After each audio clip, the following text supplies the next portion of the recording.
Welcome, my friends, to another episode of the Book of Silouan. I'm Silouan. It's great to be with you. Today we are talking about the Los Angeles Dodgers. We'll call it an emerging scandal. I'll give them the benefit of the doubt. Maybe it's not quite a scandal yet, although it sure looks like it. Social Security, how those relate, and then lastly, how that points and is a lesson for all of us, which will then be the next episode. But just to warn you, I got a lot of paperwork here. This is one of those things. I don't want to be spouting out facts or what I think are facts without knowing them for sure. So I'm going to kind of guide you through this. It's from notes I've taken and research I've done on this topic. But for those of you that don't know, there's a scandal brewing in Major League Baseball. For years, the Dodgers have been the top or near the top of Major League Baseball. They've been able to spend lots of money on players. A lot of other teams wonder, where's this money come from? How are the Dodgers able to stay so good? And the Dodgers are just like, oh, we're in a big market and we got a big TV contract and we're smarter than you. And it's emerging that isn't quite the case. Now, to give you a little timeline, all right, in 2012, the Dodgers were purchased by a group, and they purchased it for $2 billion. Okay, now where did the $2 billion come from? Who purchased this? Okay, $375 million of that was from this guy, Mark Walter, Todd Bailey, Magic Johnson, and a few other anonymous investors. So $375 million out of $200 billion, out of $2 billion. $412 million in assumed debt. So the Dodgers had debt and they assumed it. So that's part of the purchase price because that means the previous owners don't have to pay it out. So that's good for them. And this is where it gets kind of crazy. $1.213 billion of the purchase, so well over 50% of the purchase, 60% of the purchase was from a company called Guggenheim, related insurance companies that they control, that is controlled by Mark Walter. Now, when you look at what the brewing controversy is, it is that as Walter built this enormous financial empire and owned the Dodgers, that basically he used that as an advantage to the Dodgers. Now, how did he do this? Okay, well, the primary way he did it was this, is he would do moves like this. Here's this insurance company or group of insurance companies that he owns, okay? And then here is this baseball team that he owns. The baseball team needs money. Well, how does it get money? It borrows money from these insurance companies, which are owned by the same person. $1 billion, let's say, of cash goes to this company, okay? Then this company has a loan on its books, so the value of the insurance company stays the same. Their cash holdings are less, but their assets are the same. Okay, and so this, if you're being quiet about it, which they were, there's evidence that they weren't quite open to regulators. That this company over here we gave the loan to is my own company. So if one has problems, the other's going to have problems. And then voila, you're able to shift insurance money that you're a fiduciary for and you're supposed to take care of to this other company that needs money. And that the evidence is that is basically what has allowed the Dodgers to go on the spending spree, because they've been able to accumulate debt and get money and buy players and fund the organization as much as they want, because the person that they are getting the money from, okay, owns the company they're getting the money from. Now, of course, the problem is, and this is the problem he's getting into now, what happens when this company has lent this other company all this money and it can't pay? It's a baseball team. You only get so much revenue. What happens if it can't pay? Are these loans, are these IOUs worth anything? And then what happens if this insurance company has some claims against it? There's a blizzard someplace. There's a flood and they got to pay out premiums. And now they don't have their cash reserve. And now they need it. And then this company can't give it to them. And now the insurance industry is looking at that and going, you have too many loans. You need more cash on the books. You need to find out ways to get more cash. Well, the easiest way to do it is to go to the people that you loan the money to and say, give us our money back. But he loaned it to himself. So where's the money coming from? Now, I'm not going to dig into that too much because you could talk forever on it. And there's a bunch of podcasts that have done a better job. But that gives you an idea what's happening. Now, as I was reading this, it got me thinking, isn't that exactly what happens with Social Security? Isn't that exactly how it is? And what's interesting, okay, just like how for years, when people would get mad at the Dodgers from paying all this money, okay, for payroll, and they would just say, they would play to people's ignorance because people think, well, surely you got to be paying them with real money, and it must just be because you're in the biggest market and you have the best TV deal. And the Dodgers acted that way. We're just able to do it because we're the best team in the best market and we can do it. We can get away with it as long as we want. When the reality was, it was kind of this circular shell game that they couldn't keep doing forever. And eventually it was going to topple over. Well, Social Security is kind of the same way because this is how most people think Social Security works. I pay my Social Security taxes, comes out all my paychecks. The government takes that money, puts it into Social Security. Heck, I can go on my account and, see how I'm doing. The government saves it, it builds interest. And then someday when I retire, that money that's been accumulating, I'm able to then get it back. But that's not what happens, okay? That's not what happens. It's more of a pay-as-you-go because the money is getting switched around. It's not my money that I'm getting when I retire. It's some young person's money that they're putting in. Now, this is how those two structures are similar. Okay, this will make more sense. So let's look at the Walter structure and how he funded the Dodgers. Insurance company has cash, okay, that primarily they need to pay out if there are damages and they got to pay their customers. Now, what insurance companies typically do is they invest this in very safe investments, Treasury bonds, CDs, where they're not really risking much. The money's going to be there, but they don't want cash just sitting in an account, not earning. So insurance company has cash. They invest it, okay? But what they did is they invested it in a company that they own. So now these affiliated companies that I own have money to spend from my company that I gave them to, okay? Now, if you think about the government structure, here's Social Security, and it gets surplus cash. Now, the cash doesn't necessarily go into investments that are only for Social Security, so it's there when you need it. What happens is the cash goes to the Treasury, okay? They receive Treasury securities, in a sense, IOUs, just like the insurance company got an IOU from the baseball team, okay? Now, the Treasury takes the money, the cash that was in Social Security, and it can spend it on whatever it wants. They are spending your cash, and you have an IOU. And then the problem is, when your Social Security happens, they're paying that money by the money coming in from young people because Treasury doesn't have the money because they're going more and more in debt. Now, use that as a family example. Okay, imagine that you were able to do this. Imagine that you and your spouse had $100,000 saved for retirement, okay?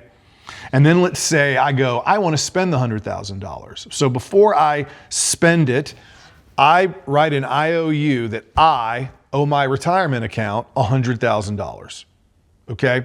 And now on paper, the retirement account still has assets of $100,000 because I said I owe you $100,000, but I just spent the $100,000. So let's say it comes time for the retirement account to need the cash. Where's the cash going to come from? Because I spent it. You see what's happening? You see what's happening to Social Security? You see what's happening to the Dodgers? Okay? If I spend it, where's the cash going to come from? Now, this is why, people hear thing about Social Security, and some people get really worried, and some people don't pay attention to it. And I would argue too many people don't pay attention to it. One, it's kind of complicated. Okay? It's kind of complicated. I'm simplifying something, but this is how it works.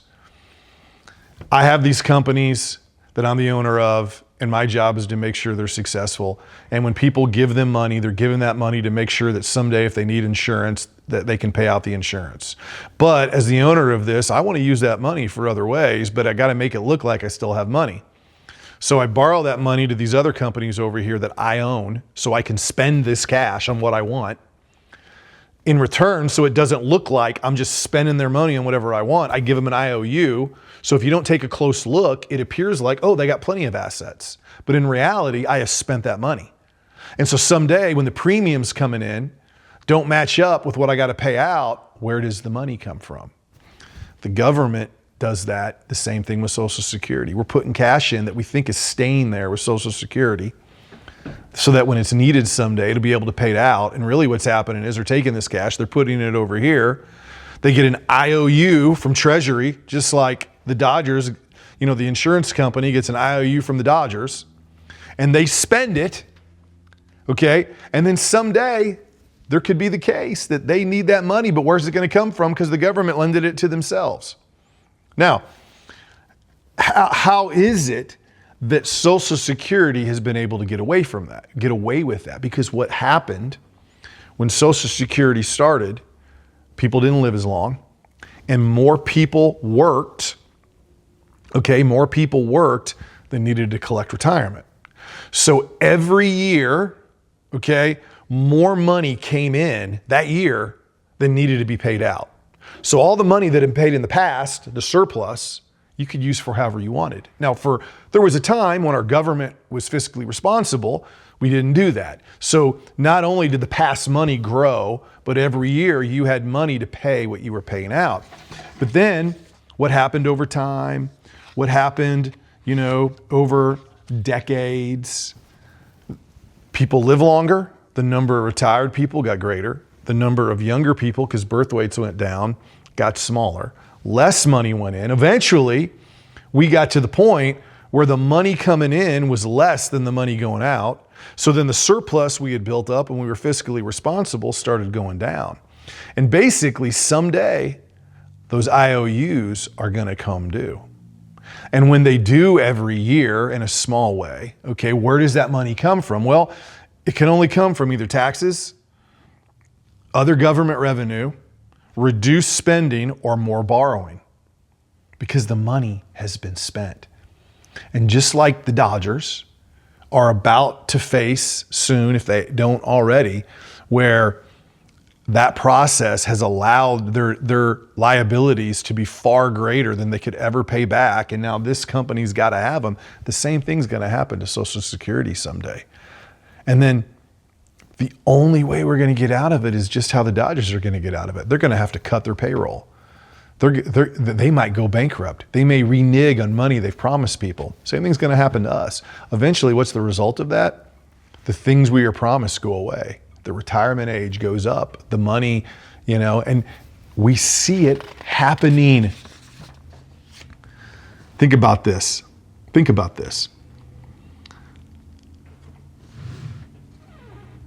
As of August 19th, 2026, the federal debt, so imagine, the money the Dodgers owe the insurance company, that the insurance company needs them to pay back, but they're never gonna, was $40 trillion, you heard that right, trillion dollars.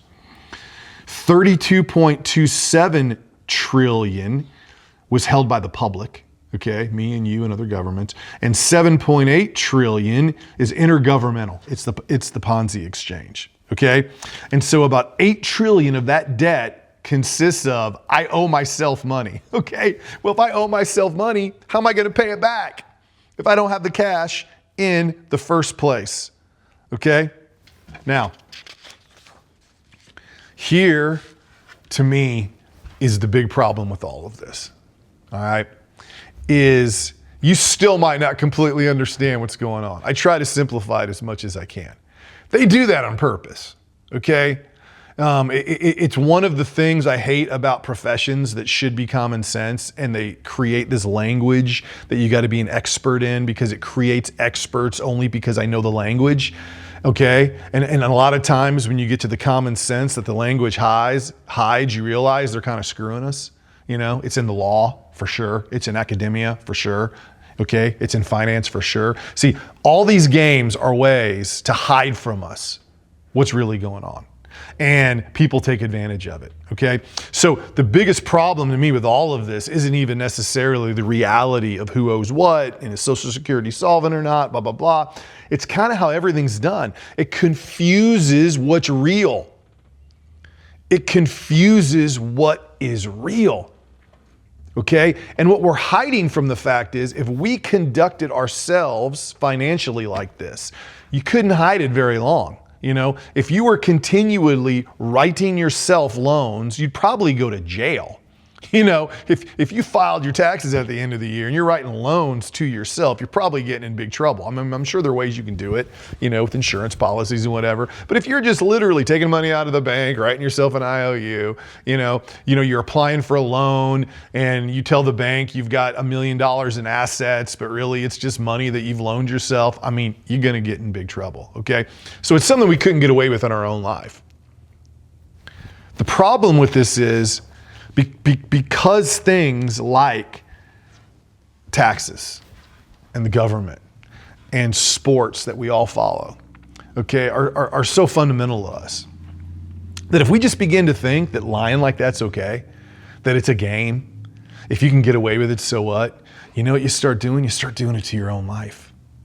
You start playing those games with your own life. You start writing checks you think have value, but you'll never cash. You know what one of them is? Time with your kids, okay? I'm gonna take time from my kids because I'm gonna use that time to work harder and get more money and then create value. And you somehow convince yourself that those are equal or they work, and they don't, because you know what? The debt of time you spent with your kid, you will never repay with money. Your balance sheet might say so. You might be able to argue, oh, it's worth it. Look at what I did. But you're lying to yourself and you're confusing what the issue is. And there are a million ways that we do it. And don't allow things like the Dodgers, our Social Security, to distract you from yourself, because guess what? They probably want us to do that. They want us to go, you know what? I've got my health over here and I got modern medicine over here. And so because of that, I can go ahead and eat like crap because I can pay it back some other way. No, you can't. No, you can't. You're obese, you got type 2 diabetes. You're in trouble, man. There's no pill for that. It's going to last very long, going to make your life very happy. You can try, you can convince yourself. You can equate that like, lab result to, oh, I'm improving, but look in the mirror. Just look in the mirror, be honest. So what we're going to talk about in the next episode of the book of Silouan is how this type of thinking, this type of circular, insular lies about the costs of things and where the money comes from, how that relates to our own lives, and how when we live in a society like we do that is based on this in a lot of ways, because the Dodgers aren't the only place that does something very, very similar. Okay? How do we identify it? How do we protect ourselves from it? And how do we create a life that we aren't playing the same shell game that eventually leads to destruction? And let me end with this. Have hope. You empower yourself with the ability to have the humility to look in the mirror and know when you're doing this. That's a superpower. You have the ability to look at lies and shell games that we have been taught to just accept, okay? That's a superpower. And no matter where you are in life today, right now, you can make the changes in your own life that you're not stealing from over here to pay over here and leaving yourself bankrupt. You can stay focused on the things that matter. Your family, your faith, your friends, your connections, and doing things that matter. I'm Silouan, great to be with you. I'll see you next time. Peace.